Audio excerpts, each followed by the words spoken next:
you think I would choose Quinn over the Republic? You need to make a choice. I'll even throw in a bonus.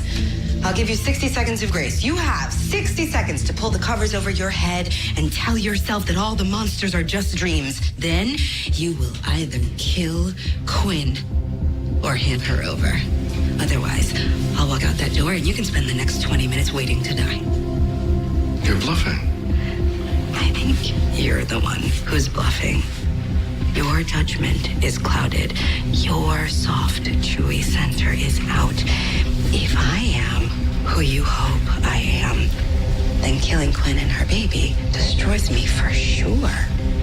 If I'm already done, killing her gets you nothing. You are bluffing. Your bluff is showing. I can see it. Try me.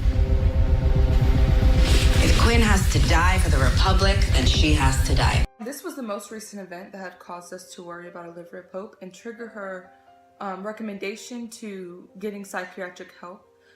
This video leads us to worry because supposedly Quinn is her best friend and she chooses to have her killed.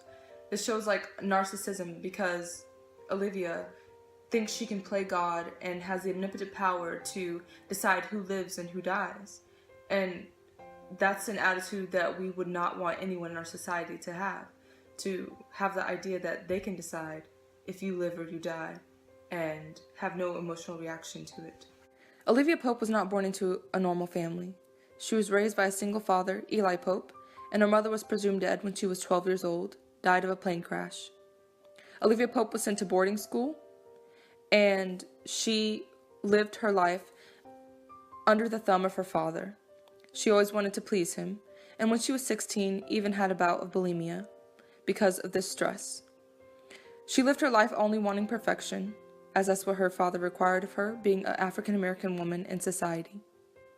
When she became an older woman, she realized her whole childhood had been a lie, as her mother was not found dead, but was a terrorist, and her father was protecting her from him.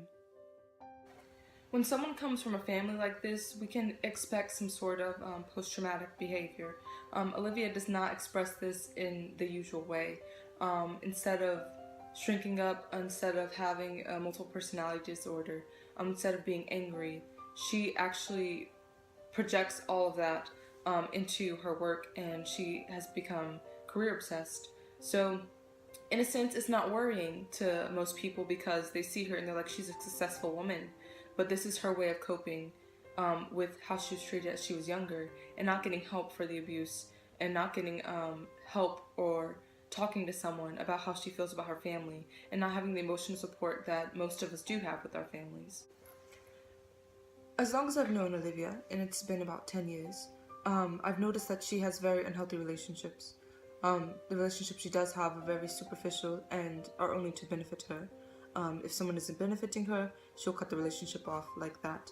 I've noticed that she has a relationship with President Fitzgerald Grant III, and I feel like it's very unhealthy for her because this is the only relationship where she's been emotionally vulnerable, and he is a president, so he does not heed her emotions very well.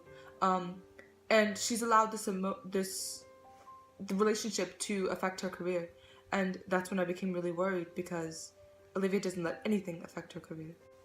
Along with her type A personality, of course, I've noticed that Olivia Pope is very narcissistic. From my observations, that's the conclusion that I would come to. And as anyone would post-kidnapping, post-emotional turmoil of having an abortion, and a dysfunctional childhood, there are going to be some issues, and I see a little bit of PTSD with that. Not in the normal sense to where she has outbursts. She does occasionally, but to where like she doesn't view situations the same. She's unable to build strong bonds and relationships for lack of trust of others. And I notice maybe a little bit of sociopathic behavior or antisocial disorder. She seems very social, but a lot of her emotions seem to be a little fabricated when it comes to how she feels about certain situations. And the only time she shows emotion is when it has a negative benefit to her. Otherwise, she shows no real emotion whatsoever.